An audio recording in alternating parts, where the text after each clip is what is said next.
All right, probability. We're going to start with just the basic stuff, which we think we know, and then we'll go a little further and trick you with some things, all right? And then we'll give you your homework. All right, so what is probability? Probability is really the total of what you want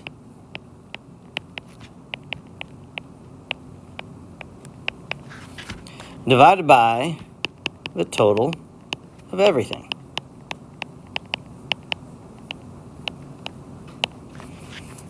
All right, so that's the basic view of probability. So let's just start with the basic thing. Let's just flip a coin, a normal coin. So let's talk about your notation. So we say the probability of flipping and getting a heads. That's how we would write that. All right. So the first thing I got to know is what's the total of whatever it is you're looking for. So on a coin, how many heads are there?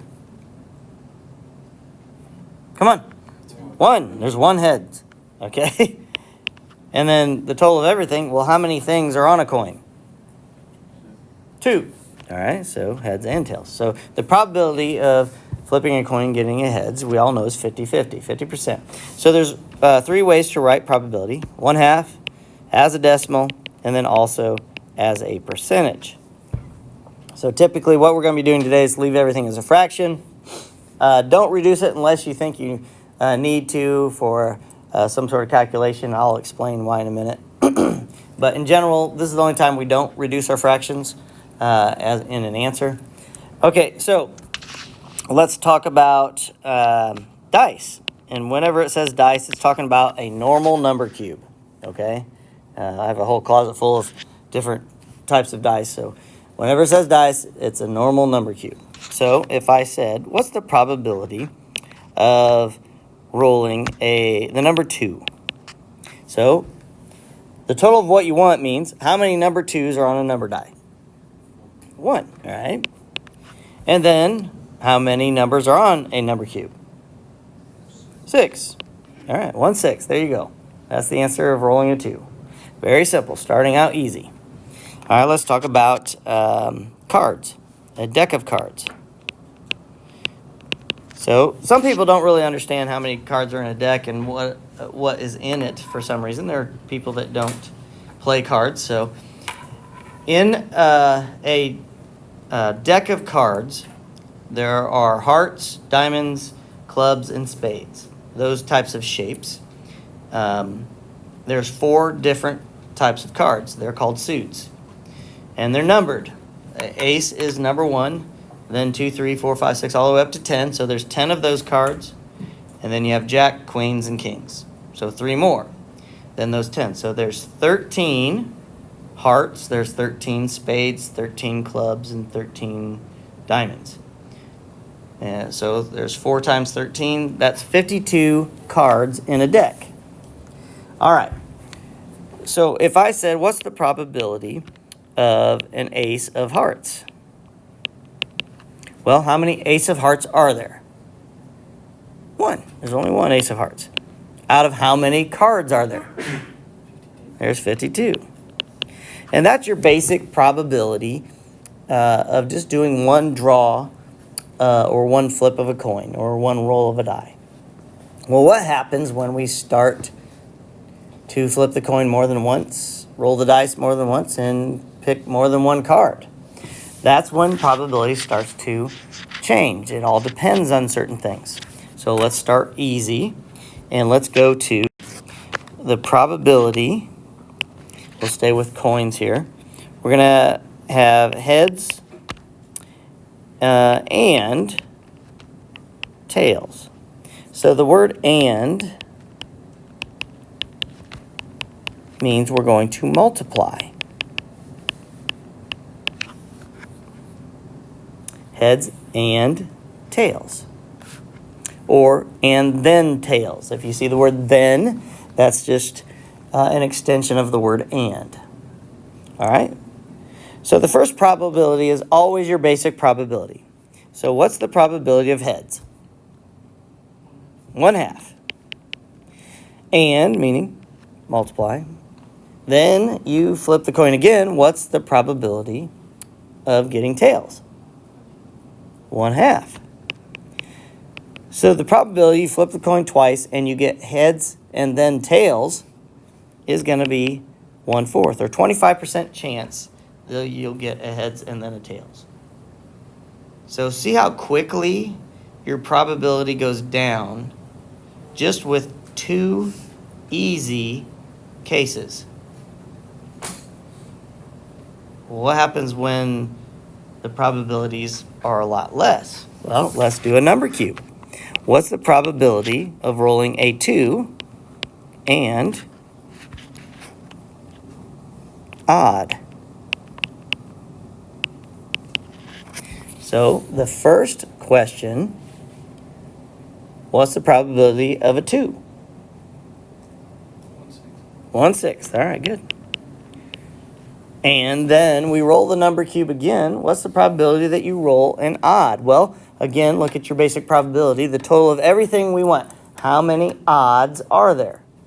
There are 3. 1, 3, and 5. So we say 3. That's the total of all of the odd numbers. We're only going to roll one of them, but that's the total. Out of the total possible, 6 possible numbers.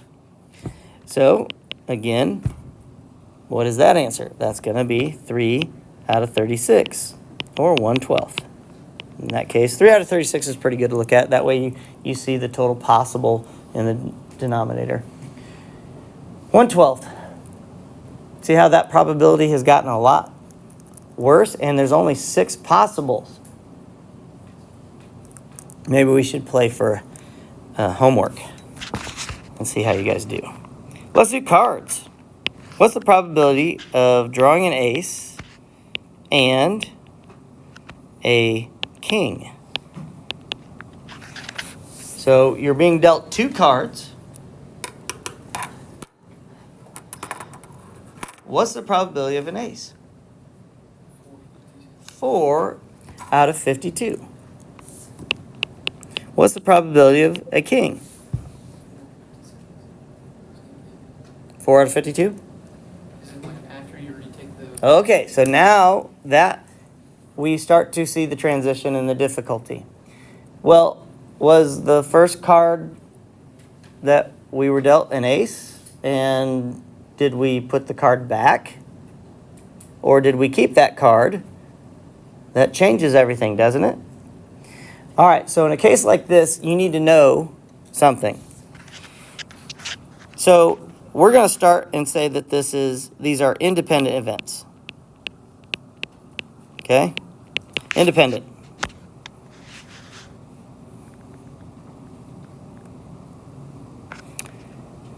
And what's it say? Independent means we replace the card with replacement. So if we replaced it, what is the probability of drawing a king then? 4 out of 52. It's 52 cards. 4 out of 52. Because there's still 52 cards. We replaced it, right? All right. And whatever that is, you'd multiply it out. Now let's do a dependent. Okay? It's A and T. Why does that look weird? Dependent event. Or it would say without replacement. Okay? So the probability of an ace and then a king. So again, the first one is always the normal one. Probability of an ace is 4 out of 52. Now, how do you know what's left? You are to assume that you actually drew or were dealt an ace. We haven't done it yet, but you are to assume that you actually got the ace. So what's the probability of a king then? 4 out of 51, because there's only 51 cards left. There's still four kings. And then you'd multiply that out. So again, you take 4 times 4 is 16, and then 52 times 51. That's out of 2652. So percentage-wise, that is 0.6%. It's very low that you would be dealt an ace and then a king. Low probability. All right, now let me ask you this one. This is your chance. What's the probability? Again, this is under the dependent event. Okay, we're not replacing here. The probability of an ace and an ace. Go ahead and figure that out. All right, so think about this. Again, probability of an ace is 4 out of 52. That's not changed. But now the second draw, you're to assume that you actually got the first ace. The probability that you got another ace is only going to be 3 because you're to assume you got the first ace, and there's only 51 cards left. So that's going to be 12 out of 2,652, which is 0.4%. Or 0.45%. Less than a percent chance of getting 2 aces. That's pretty bad. Okay. All right, let's go on. That's what independent or dependent means. With replacement or without replacement. Be careful that you pay attention to that. All right, so now, what about the word or? Or means add, addition. So again, we'll start simple. The probability of a heads or tails. And as you finish writing that, don't do the calculation. I want you to think about what I just asked you. I'm going to flip the coin once. The or doesn't mean you're flipping it twice. The probability that I'm going to get a heads or a tails. What is that probability, everybody? 100%. Because there's only heads and tails. So if we actually do the calculation, the probability of heads is 1/2. Or means add. And the probability of getting a tails is 1/2. Well, what is that? That's 2 over 2 or 1. And that brings me to the next thing.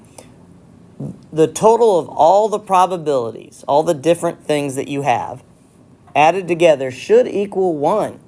So if we say the probability of a 1 on a number cube, let's say, or a 2, okay, what's that going to be? That's going to be 1/6 plus probability of a 2 is 1/6. So that's 2/6. If I kept going, each of the probabilities, let's make a chart here real quickly. So here's your number cube. Numbers 1, 2, 3, 4, 5, and 6, all right? The probability that you roll a 1 is 1/6. The probability of a 2 is 1/6, and so forth.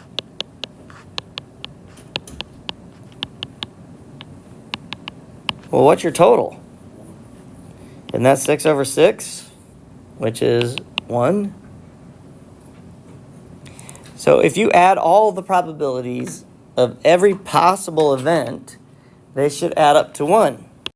Well, let's say something was missing. You don't have to erase this in your notes. I'll just erase the 5 there. How would you go about figuring out that probability of the 5? Let's say you didn't understand number cubes, but you knew one of those was missing. How would you figure that piece out? What would you do mathematically? Mason? You add them all up and then subtract them all.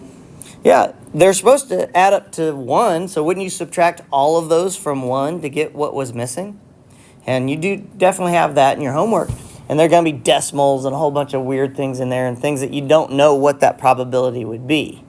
So you would have to subtract all of those from 1 to fill in what was missing, okay? So that's something you're going to have to do, which leads me to the word complement. Complement, okay? Complement is kind of like what that means. Sometimes it's easier to do the complement. Let's look at this. If I said, what's the probability of, on a deck of cards, doing, we'll stay with the number cubes to make it simple. What's the probability of rolling an even number? Now, I know you know what the answer is, but we're going to use complement to solve this. It is the same thing as if you took 1 minus the probability of all the other events, in this case, the odds, right? Now, doesn't that make sense? If you knew what the probability of the odds were, everything left would be the evens, wouldn't it? Okay, so that's what complement is. Sometimes it's easier to take 1 minus everything else to get the thing that you need. All right, so that's what complement is.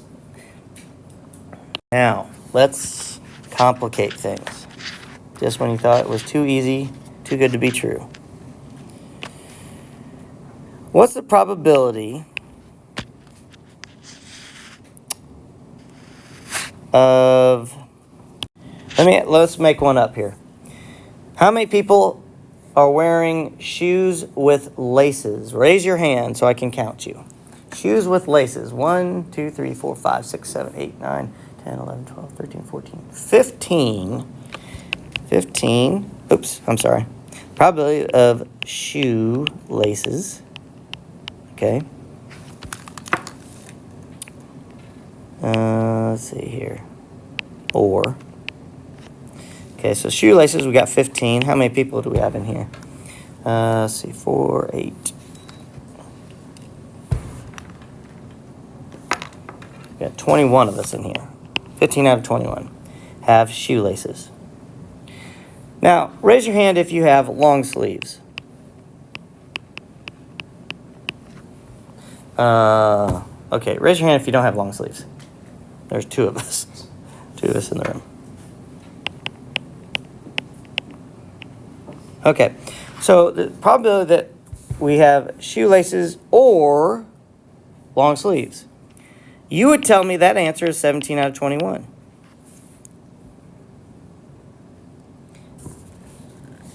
But that's not true. How many people have shoelaces and long sleeves? You were all counted twice. Okay? In this case, everybody in here has shoelaces or long sleeves. Right? Who had both again? Oh, wait. No, I don't have both. 1. You don't have both. That changed. Hold on. They're almost the same. 1, 2, 3. 4, 5, 6, 7, 8, 9, 10, 11, 12, 13, 14, 15. Okay. So something you have to do when you do or is you have to subtract everybody that was counted twice. Okay? Because you counted everybody twice.